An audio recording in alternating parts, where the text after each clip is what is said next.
So, today's video is going to be about this car, my mistakes that I made with this car, and to help you guys stay away from the mistakes that I made, learn from my mistakes. So the first mistake I want to tell you guys about and to keep you guys away from is, especially if you guys have a big idea of what you want to do and like a big plan, don't get too excited. Especially like in my case, I got the head that I wanted, the H22 head first. That was the first thing I got, and I was immediately trying to figure out how to put that in with the block, because I didn't have the block at the time. I also had a transmission, but the transmission couldn't have worked, but I didn't do enough research. So my number one thing would be do a shit ton of research, especially with complicated shit like a swap. Even the most simple swap, which this technically is, but then there's a little bit of stuff that is making it a little bit difficult that you find out. But on the book, this swap should be real plug and play. It's not that plug and play though.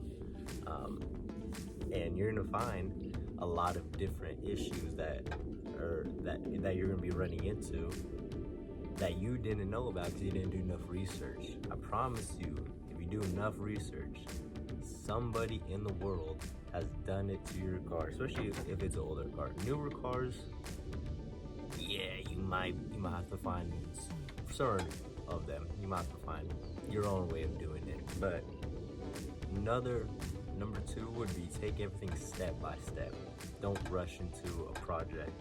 Don't start taking everything apart unless you know you have everything new to put it back together, right? My problem was, I just really wanted this thing to be sick, right? I wanted to have a cool car. And the car was running perfectly fine. Didn't have any issues, right? But just because, mind you guys, I was like, let's see, when I officially started taking everything apart, 16, like just started driving. So I really wanted to have a cool car to drive. So I locked in on building it. Some real life shit happened, circumstances to where I didn't have the garage space I had once before when I started on this. Then that's where you guys saw where I was in that half garage, one car garage doing shit. And that's where this thing was for a while, for 5 years. And in that 5 years, I just started taking it apart more and started buying the parts that I needed, true, but I didn't take into account how expensive everything's gonna be to do a swap and how much actual work it was gonna be with the very limited amount of tools I had. So I was kind of unmotivated for most of those years, and then I would lock in randomly. But make sure, that's another thing, make sure you guys have a place, a long-term place to work on it, or plan out your build, is what I should have done. Plan out your build before you take anything apart. If you have a running car and you want to do a big modification on it, you want to add a turbo, you want to do engine swap, you want to do a head swap, manual swap, anything, you want to put a new intake on it, anything. One, make sure you have space to work on it. Two, the tools that you need. You don't want to stop mid-thing, go buy a tool, and that takes a good hour of your time working on it. Three, make sure you have the right parts and parts that are actually gonna work. Don't cheap out on parts. If you follow those steps, you shouldn't end up in this situation where you have a car that has no engine, and at this point I'm doing pretty much everything crazy. As a wire tuck. Now things kind of escalated a little bit in my case. A lot of you guys might not have this problem, right? But this is for like the motherfuckers who spend like their whole days on Facebook Marketplace looking for good deals. I deadass, like, I saw I got a new phone. I haven't re-downloaded Facebook Marketplace. One, I'm too fucking broke for that shit. I can't I can't even look. Like, if I find a good deal, it's gonna eat me alive. So I had to take like a break from that for a while until I get my money back up.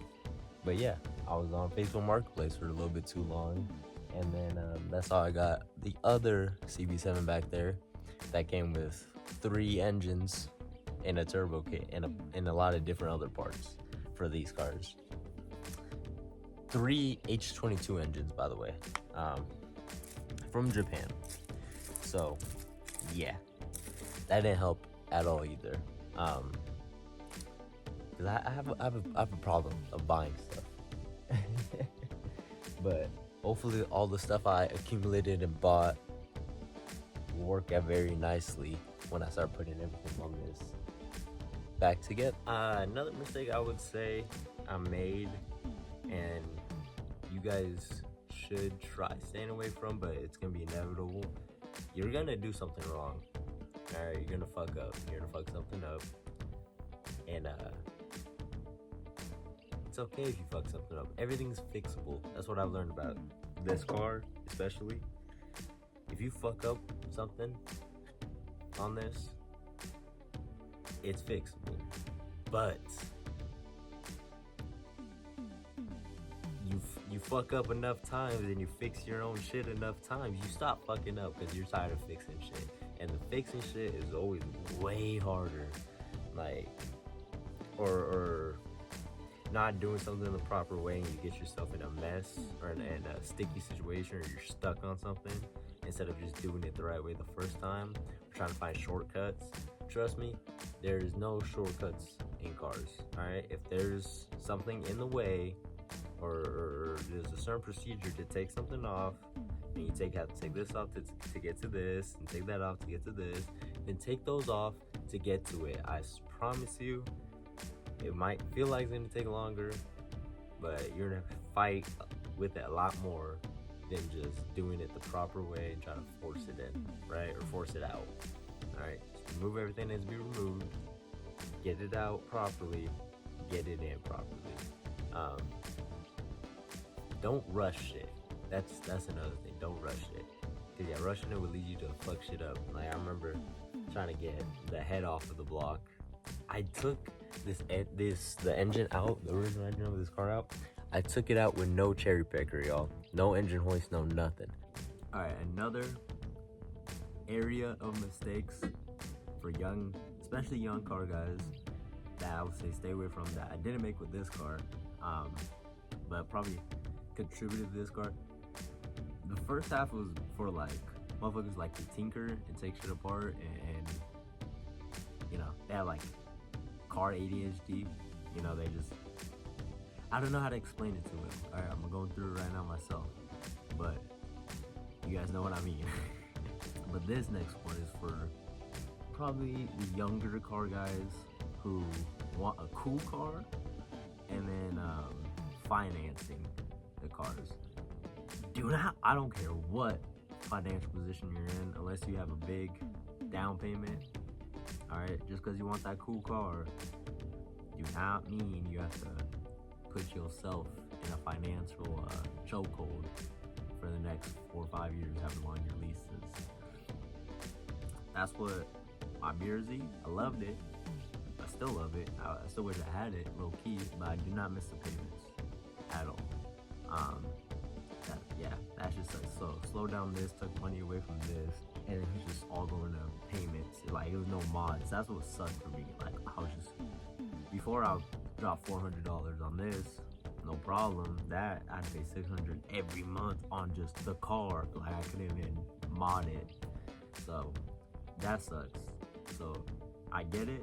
If you really, really, really want that cool car, that cool, fast, road drive, fun car, you really want that fun car, you might have to wait. You might have to wait a little bit. All right, be patient. That's the main thing. Same thing for me on this car. I think it's just patience is what I need to learn. I need to stop being so impulsive. I think this is just a therapy video for myself, but hopefully you guys learn from my mistake. Because then you're gonna have 2 non-running 35-year-old cars. So don't be like me, unless you want to be like me. And I love you guys. So yeah, don't don't rush into a car that you're not ready for. Rather that's financially, or rather that's power-wise, rather that's upkeep of a car, because different cars require different levels of upkeep.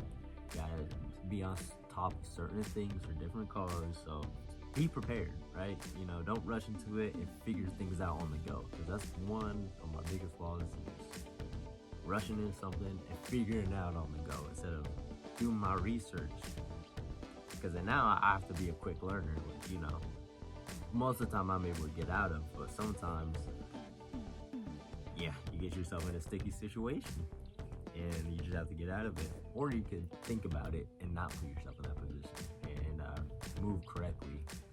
But yeah, and then probably the most important point to this video, and probably hear from a lot of other videos like this and a lot of other YouTubers, and even probably people in your life, if you have people who like cars in your life, stay out of the rabbit hole. And what I mean by that is, if you're putting one thing on, don't be like, I get it, it's real easy to do it. Don't be like, oh, since I'm already in here, and since this is off, I might as well upgrade this or change this, or I might as well do this while on top of it, you know? And then in my case, example of the rabbit hole, this car, running, driving, automatic, single overhead cam, had a slipping torque converter and a rear main seal that was leaking. So that's probably why the torque converter was a little bit laggy, because, you know, it was oil spilled on it. You know, cool, whatever. I'm like, alright, if I'm gonna go in there and take apart this transmission anyways and take it out, let me just manual swap it, right? I had this manual transmission from my brother's H22, from my brother's Prelude, sorry, and then I also had the head from that. So whatever, I was like, you know what, we're gonna do the rear main seal and we'll do the manual swap. How hard can it be, right? Mind you, probably 15 at this time, right? And then at that time, I had another car to drive, a manual car, EK hatch, green, Midoriya green, beautiful, Mugen lip, rep kit all over it. But it was clean, it was comfortable, manual, reliable, everything I needed, right? Well, okay, cool, I got that car to drive. Since I was just about to turn 16, I was driving a lot at the time, because, you know, I was itching to drive. I've been wanting to drive since I was 12. So yeah, I already had that car, right? And so I was like, all right, I can build this car, right? So started building it, started taking apart the transmission. First time doing any of this, taking me a little bit longer to take the transmission out, and then axles out, everything besides the transmission was taken out, and then boom, divorce, parents got divorced. My options would either move, funny enough, was to move up here or go move in with my mom, which was closer to where we were at the time, only like 2 hours away compared to 9 hours away. At that time, I was like, you know, I kind of want to stay here. I have good friends over there. So I was like, you know what, let me stick to as close to home as possible, my home, which is Lancaster. Whatever, I moved to Huntington Beach, into that one car garage that you guys see. If you guys go back to some of my little bit older videos, you guys will see that little one car garage, or when I introduced this car onto the channel for the first time. And in that garage, that's when I really fell down the rabbit hole. For some reason, instead of me like, let me get this car running, because one, actually, I don't even know what my thought process. I was gonna try defending my younger self. I have no clue, but whatever. My younger self decided, you know what? Let's do. I was looking up on the internet one day. I found this thing called the G23 build or G22 build. It's basically use the F block with the H head. I have the F block. I had an H head. I had an H transmission that I couldn't use, and I come to find out eventually, but we'll get to that. But so whatever, I'm like, all right, let me take off the head. take out the head. On the very last one, the head stripped because I took what my mistake was and I didn't follow the process. You guys go back to my previous step. I did the order of it right, but you're supposed to crack all of them and then fully take them out. What I did, cracked them, fully took them out, cracked them, fully took them out, boom, boom, until I got to the very last one, and all the pressure was on that head. It was still tight, so when I go to take it off, it's a little bit tighter. Ended up stripping the bolt, stripped it really bad. Fighting for that one bolt for weeks, smashed my fingernail almost came off because of that. It was all bad. I bought 2 different kits to remove it. Finally got it off, right? So I got the head off.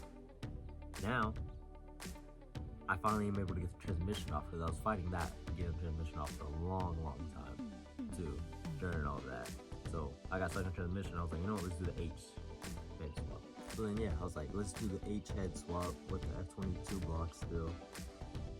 And what I found out, all you have to do is plug one of the coolant ports on the back timing side of the engine, which I did end up doing, and then even ended up mocking it on, bolting it down,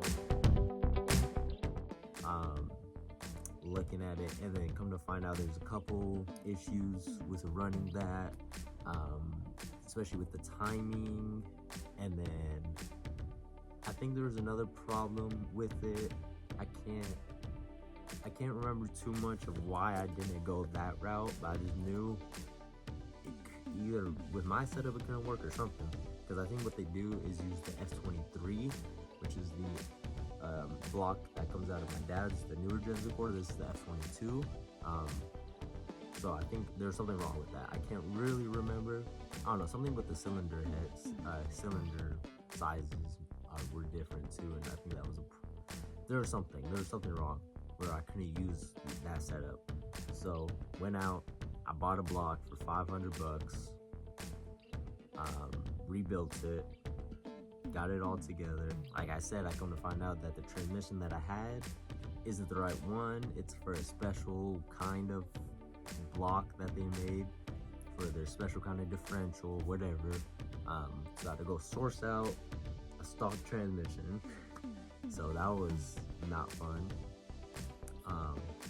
And then it was just a lot of sourcing these little parts, like sourcing the VTEC solenoid, sourcing all the timing parts, and sourcing all this shit for the engine. Mind you, guys, the Prelude platform isn't really like the Civic or Integra platform. It's a lot harder to find parts for this car, and then for finding people that are selling parts for Preludes. And it gets pricey too. It gets real pricey, especially if someone's trying to sell like a lot of stuff together. They're gonna bump the price up because a lot of people don't have all these parts that now I have, because now I have 3 of the engines, so anything that I need, and I have a lot of the accessories for those engines as well. So yeah, so if I do want to start selling shit, I could probably start making some bands back. But yeah, it was years of accumulating parts, and it's still at a state where it doesn't run. So that's one driving factor that I want to help you guys stay away from, is stay away from the rabbit hole. All right, if you're doing the manual transmission, trust me, if I would have just did the manual transmission, that would have been hard enough as it is. Okay, one of my good homies and old co-worker, Noah, he has a BMW M3 E46, and it was automatic, and he did a manual swap, and he did all the research that he needed to do, figured that he could still use the automatic transmission because it was the paddle shifter, so you could still use parts of that transmission and then get the manual part for it. So that's what he did. He got all the parts for it beforehand, figured out exactly what he needed to do. Alright, and he ran into issues. So that's the thing, as much as planning as you can do, you'll run into issues. For instance, like his bearing got stuck in the transmission, and then his slave cylinder exploded inside of the casing of the transmission because it's integrated in there. So yeah, he had a lot of problems. So like, I remember he already had it running everything. That transmission thing seized up the bearing, and I had to go help him take it out. He got it back in. Boom, boom, boom. Another issue happened, and then I think that's how he just took it to a shop. But that's the thing. No matter how much planning that you do for something, he had every single part for it. He had every tool for it. Yeah, I think he went out and bought tools for it too. Whatever. He was very organized. He had everything. He planned it out pretty well. I can't lie. He's very he plans stuff out well. So even with all that planning, he still ran into problems, and it still took him longer than what he wanted. So it doesn't matter how much planning you do, you're always gonna run into problems. So imagine if you don't plan, and you end up in this situation, and then you go down a rabbit hole. So I probably made every single mistake ever on this car, but now it's time to flip that script. Now it's time to do the right things for this car, and all the shit I learned from this car is making me help build the other CB7 that's sitting back there. And now, especially with this whole transmission shit that's going on, check the last video, guys, if you guys don't know what I'm talking about. Finding out the exact mounts that I need for it, because there's all the forums, because I have done research. All the forums for these, there's a huge divide on what transmission mount to use if you're H swapping it. A lot of different discourse, a lot of people don't agree. A lot of people say something works, but it might work. I don't know. But there's a lot of divide, basically, for this car, especially on that transmission mount. So now that I'm going through it on there, because that only has a Prelude transmission, it doesn't have the Prelude engine, but it has a Prelude transmission. So I'm dealing with this problem before I get to this car. So by the time I get to this car, I'll have it planned out, and I know what part I need exactly to get it working. So I'm learning. 6, 7. But yeah, no, I'm learning, and I hope that you guys could have learned something from my mistakes. It sucks when because this is my favorite car, y'all. I love this car. This one specifically. Like, not even just the model CB7, which is the CB7s are one of my favorite cars ever. This car specifically means so much to me, and I feel like I've done it a disservice. Uh-oh. Phone battery, 10%. Wrap this video up now. But yeah, this car means quite a bit to me. So I can't wait to give it the justice that it deserves and do everything right, and being in the situation to take my time and have the ability to take my time, plan it out, do everything right now from this point, and then have a fully functional running car. You feel me? I have 2 fully functional running cars, because once this car starts getting worked on, the other car is going to be running and driving. So I hope you guys are excited for this car, because I really am. There's a lot of work, a lot of content, a lot of learning to do with this car. So you guys are interested in doing any swap yourself, or any Honda swap, any Prelude swap, I hope that this series would come to a help to you guys. Because I low-key wish I had a series to go off. There's one series. He's a YouTuber called Random Rebuilds, and he built a wagon version. H23 swapped it, manual 5-speed. And I have got a lot of information from that guy, so that's how I was able to finish the manual swap on this thing. So yeah, I got the pedals, linkages, everything for it, the slave, master, I have all of it. Alright, so now this car is fully converted to a manual car, but just without the engine and transmission. But I hope you guys learned something from this video. Hope you guys enjoyed this video. If you guys did, please leave a like. If you guys haven't subscribed yet, please subscribe. We're trying to get to 500 subscribers by the end of this year.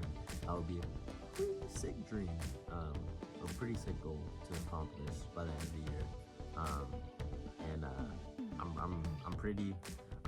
I've been pretty consistent lately. Even running into problems, find a way to film a video that you guys would actually enjoy and watch. So I feel like this video should help you guys a lot. Mind you guys, I'm only 21 years old. I just made a lot of mistakes already that I'm hoping you guys to learn from. If you guys keep watching, you guys will probably see a lot more mistakes I'm gonna make, and a lot more shit that you guys can learn from. But hopefully, you guys can learn from my successes in the next coming months. And then yeah, things will go good instead of me making all these mistakes. I don't know about you guys, but I feel like I've made enough mistakes already that I should just already know, you know? Maybe I need a little bit more. Maybe I need a little bit more mistakes. I don't know yet. We'll figure that out. But hopefully with this car, at least I make no more mistakes, and hopefully this video helped you guys make less mistakes on your guys' project cars. Or if you guys are trying to get into cars, give you something to look out for, because this shit will go south fast, trust me. But hope you guys enjoyed this video. Leave a like, comment, and subscribe. I'll catch you guys in the next video. Bye.